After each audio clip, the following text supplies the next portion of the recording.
안녕하십니까. 소금 전문가 박주영 이사입니다.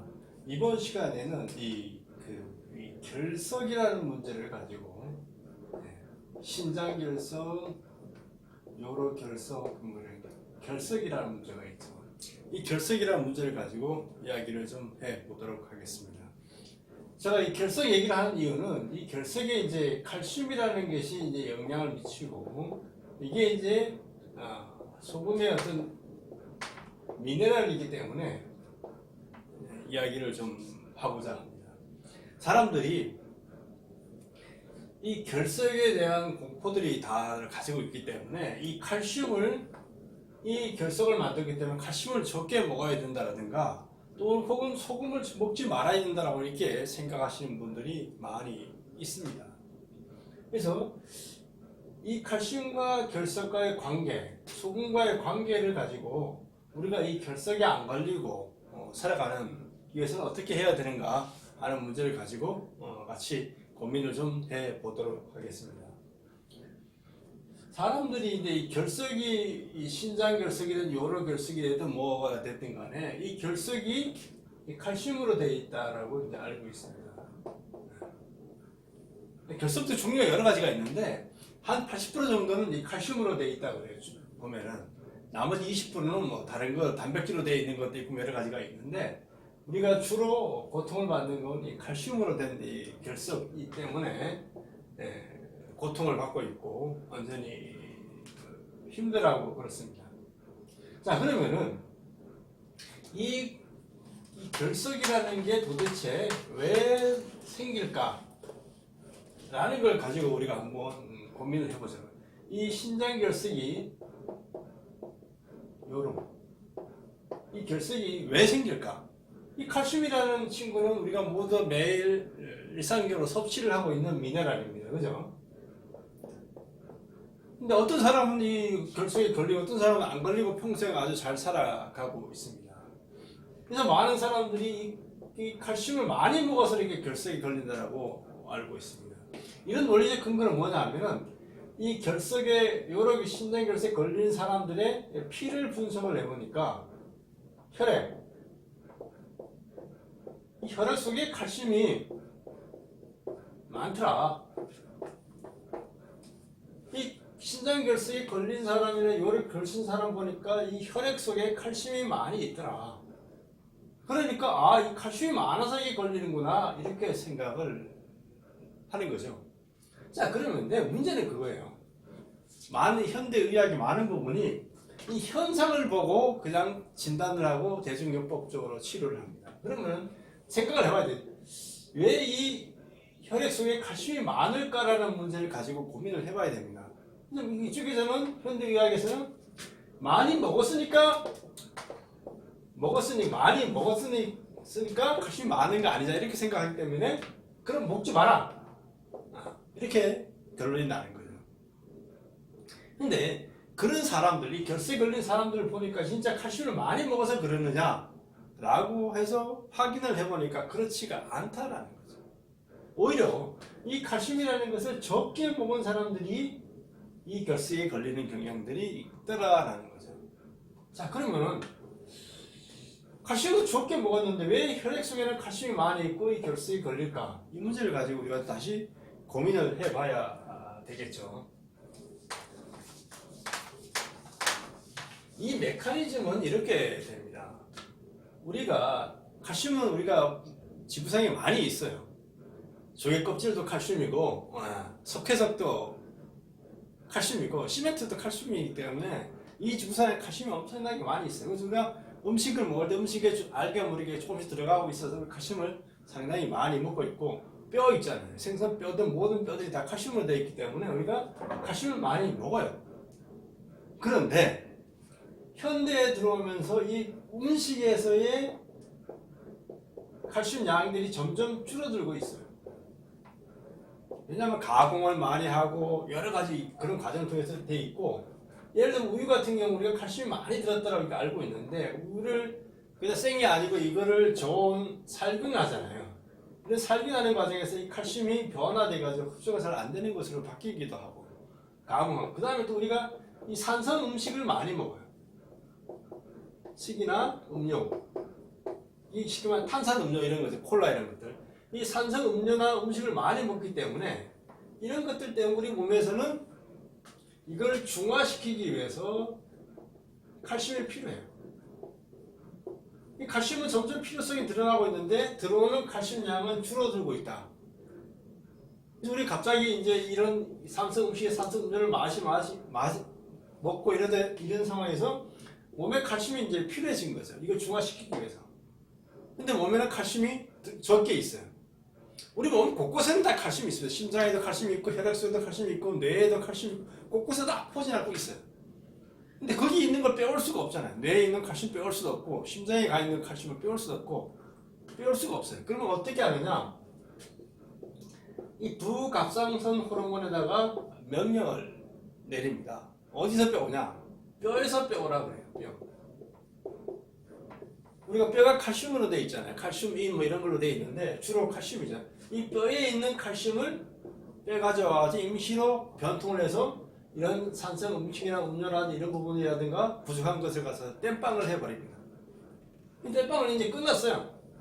우리 몸에서 이제 칼슘도 들어오고 그러면은 이게 땜빵으로 사용됐던 이 칼슘이 돌은 이제 뼈로 가야 되잖아요. 뼈에서 빼왔으니까.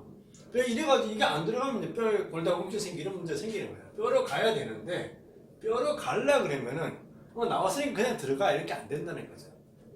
쉽게 말하면 비타민 D라든가 마그네슘이라든가 이런 것들이 제대로 갖춰져 있어야지만 이게 순탄하게 뼈로 들어갈 수가 있어요.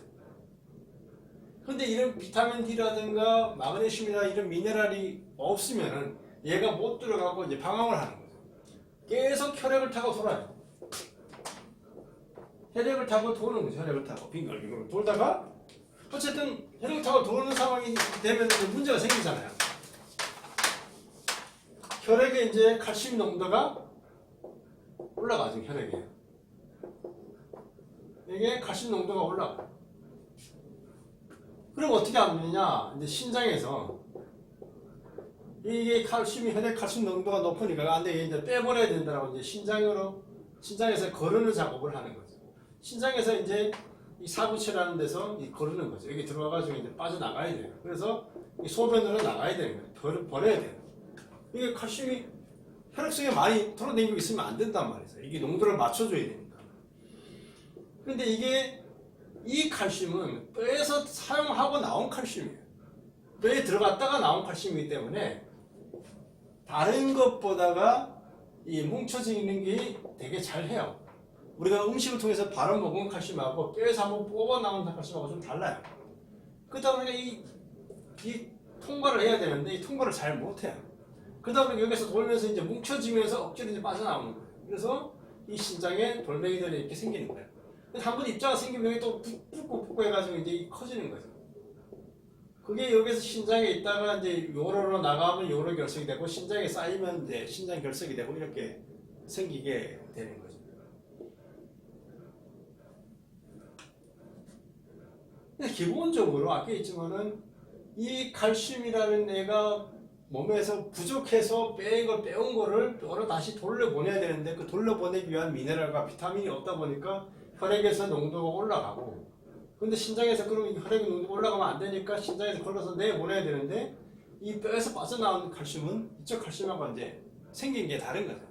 그러다 보니까 입자되는 경향이 높아요. 신장을 사부체 통과할 때도 어렵게 통과하면서 여기서 또 뭉쳐지고 나가서 뭉쳐지면서 쌓여 있다가 이 신장 결석이 되든 혈액 결석이 되든 이렇게 나가게 되는 거죠. 그러니까 신장 결석이 생긴 사람 보니까 혈액에 보면 칼슘 농도가 높아요. 그러니까 이 칼슘을 많이 먹어서라고 진단을 하는 경우들이 의사들이 많이 있어요. 과거에는 그랬어요. 지금은 조금 달라졌는데. 그래서 칼슘을 먹지 마라. 이렇게 처방을 내리는 거죠. 그럼 칼슘 부족하니까 또 이런 현상이 또 계속 반복이 되는 거예요. 그래서 재발이 되게 많이 되는 질환 중에 하나예요. 근데 이런 신장 결석이 걸리는 사람들이 주로 어떤 사람들이 걸리나 보니까 땀을 많이 흘리거나 이 소금물 섭취가 좀 제한되는 지역이에요. 사막이라든가 고산지대라든가 바닷가에서 먼 지역, 열대지방, 땀 많이 흘리는 곳이죠. 이렇겠지만은 식사가 아주 불규칙하고 이상하게 먹어서 이 칼슘이 적게 든 음식을 먹는 사람들, 이런 사람들이 잘 걸린다는 거예요. 결국은 이게 뭐냐, 이게 뭐로 연결되냐 하면은 소금하고 연결이 됩니다. 우리가 땀을 많이 흘리고 그럴 때 기본적으로 소금에다가 이 미네랄 제대로 든 소금을 먹으면 소금 플러스 마그네슘이라든가 칼슘이라든가 이런 것이 제대로 든 걸 먹고 물을 충분히 먹으면은 이런 문제가 발생하지 않아요. 소금 플러스 마그네슘이나 칼슘이 제대로 든 걸 먹고 물을 충분히 먹으면 이런 게 안 생긴다는 거예요. 근데 물은 안 먹고 산성 음식이나 산성 음료를 먹고 이 칼슘이나 마그네슘이나 이게 적게 먹고 적은 소금을 먹고 그러다 보니까 이런 문제들이 생기게 되는 거죠. 그러니까 이 결석 환자들 저한테 이제 가끔씩 전화해서 물어보시는 분들이 꽤 많아요. 저희 소금에 칼슘이 되게 많거든요. 이 소금 100g에 칼슘이 약 1000mg이 들어있어요. 저희 소금에는 칼슘이. 그러다 보니까 하루에 소금을 10g 먹는다고 치면 이 칼슘만 100mg을 섭취할 수가 있게 되는 거예요. 그러니까 이렇게 많으니까 사람들이 이거 먹으면 결석 생기는 게 아니에요. 이렇게 질문하시는 분들이 간혹 계세요. 이 결석은 칼슘을 많이 먹어서 생기는 게 아니고 적게 먹어서 생기는 거예요. 그리고 소금도 제대로 안 먹어서 생기고 물을 제대로 안 먹어서 생기는 거죠. 그러니까 우리가 소금과 미네랄이 제대로 된 소금을 먹고 물을 제대로 먹으면은 결석이 생기지가 않게 되고 결석이 생기더라도 물을 통해서 계속 빠져나가기 때문에 우리가 고통스럽게 생길 일은 없어요. 그래서 우리가 많이 잘못 알고 있는 거예요. 과거에는 이렇게 결석은 칼슘으로 만들어져 있네? 그리고 혈액에 보니까 칼슘 농도 높아. 그러니까 칼슘 먹지 마. 칼슘 때문에 생긴 거야. 이렇게 생각했던 것이 요즘 와서 이제 잘못됐다라는 것을 사람들이 이제 알아가고 있는 단계가 됩니다. 그래서 이 결석이 안 걸리고 건강하게 살려고 그러면은 칼슘이 제대로 된 소금 먹고 물을 제대로 마시면은 이 결석 부분, 신장결석, 요로결석을 예방하면서 건강하게 살아갈 수가 있습니다. 앞으로 건강하게 살아가려면 칼슘이 듬뿍 든 소금 드시고 칼슘이 많이 든 음식 그리고 산성 음식에 산성 음료들을 좀 피하시면서 생활하시면은 많은 도움이 될 겁니다. 감사합니다.